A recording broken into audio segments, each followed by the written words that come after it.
แกงหน่อไม้เป็นตะแซ่บทุกคนมาหม้อฟุดแล้วสิมาใส่อันข้าวเบื่อข้าวเบื่อนะมื้อนี้สิแกงคุ้นมื้อนี้นะใส่ข้าวเบื่อลงไปเนาะข้าวเบื่อนี่ก็ตำแรกๆมุนๆเด้อทุกคนเด้อใส่ลงไปเลยเนาะมื้อนี้ก็เฮ็ดกินตอนดึกทุกคนไปเวียกเนาะไปทางพูนทางตาดมูลทางอันนั้นพุ่นไปเห็นเพิ่นขายนอไลโอ้กลับมาแวะซื้อนอไลกลับมาก็6:00ปลายแล้วทุกคนมาฮอดบนกับเจ้าขายนอไลแคมทางอะนะโจนยังเหลือแต่2จานได้2จาน50,000เนาะก็เลยเอามาแกงแซ่บๆจังหน่อยมาเบิ่งกันเด้อเฮาใส่ข้าวเบื่อไปแล้วเฮาก็มาใส่เห็ดทุกคนใส่เครื่องแกงเนาะเป็นเห็ดเป็นบักบวบเป็นบักอื้อเนาะบักเผ็ดลูกโดดนี่ก็ใส่ลงไปเลยจักหน่อยมาเบิ่งกันใหม่เด้อนี่ทุกคนเฮาปลาแดกตอนมาตองใส่เนาะนี่ปลาแดกก็ซื้อมาเพราะอันอยู่ห้านอันขายหน่อไม้นี่แหละเนาะอยู่ใกล้อันสิฮอดอันวัดอันนั้นหั่นนะทุกคนวัดอย่างทำพระเนาะกลายไปทางตาดมูลมื้อนี้ก็มีโอกาสกลายไปทางนั้นกันเลยว่ะ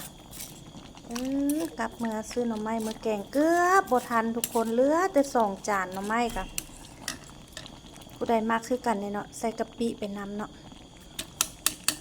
ใส่กะปิไปนำแกงหน่อไม้นี่ใส่กะปิจะได้หอมๆเนาะจักหน่อยจึงมาเบิ่งกันใหม่เด้อทุกคนไปค้นเบิ่งอยู่ในตู้เย็นทุกคนเห็นเห็ดเข็มทองกันเลยเอามาใส่อีกจ้าเป็นอย่างค่อยละมักแกงหน่อไม้นะมักใส่เห็ดใส่ผักหลายๆทุกคนเป็นคือกันบ่เนาะอันเห็ดสนุนนี่นะทุกคนเห็ดหูหนูนะซื้อมาน้ำเครื่องแกงแล้วยังบ่พอเนาะยังซื้ออันเป็นจานตั้ง5อีกได้มาใส่นี่ได้อันอยู่น้ำเครื่องแกงเพิ่นก็จะมีบักอื้อบักบวบแล้วก็มีเห็ดเนาะมีเห็ดอันนี้แล้วก็มีเห็ดขาวนะก็ยังบ่พอใจเนาะซื้อมาใส่อีกเนาะ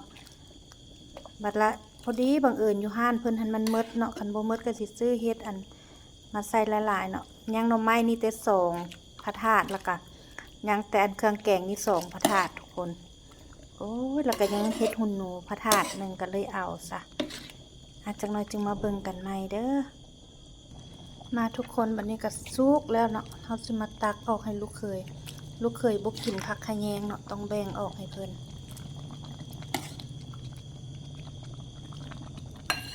ตักออกให้เพิ่นถ้วยนึงเนาะเพิ่นผู้เดียว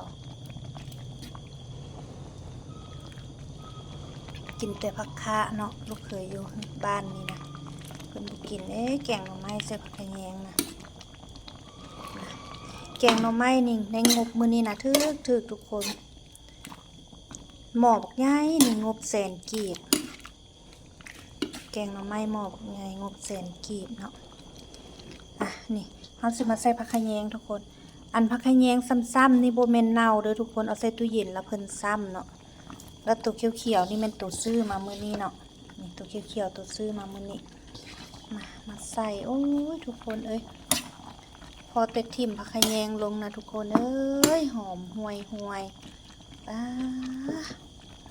แกงหน่อไม้หม้อใหญ่มานี่โอ้ยเสียดายแต่ค่ำแล้วทุกคนเอ้ยดึกละ8:00 นแล้วเนาะไปมาแล้วก็จึงมาเฮ็ดอาหารการกินเนาะไปซื้อมาแล้วกินไม่สดๆเลยเสียไว้แกงมื้ออื่นก็โอ้ยมันจังไดเนาะมันสิบ่แซ่บเนาะแกงมื้อนี้เลยซะว่าซั่นเด้เด็กกะยามันเนาะจัด8:00 นแล้วทุกคนโอ้ยบ๊ายบายทุกคนมากินข้าวแรงน้ำกันเด้อแกงหน่อไม้แซ่บ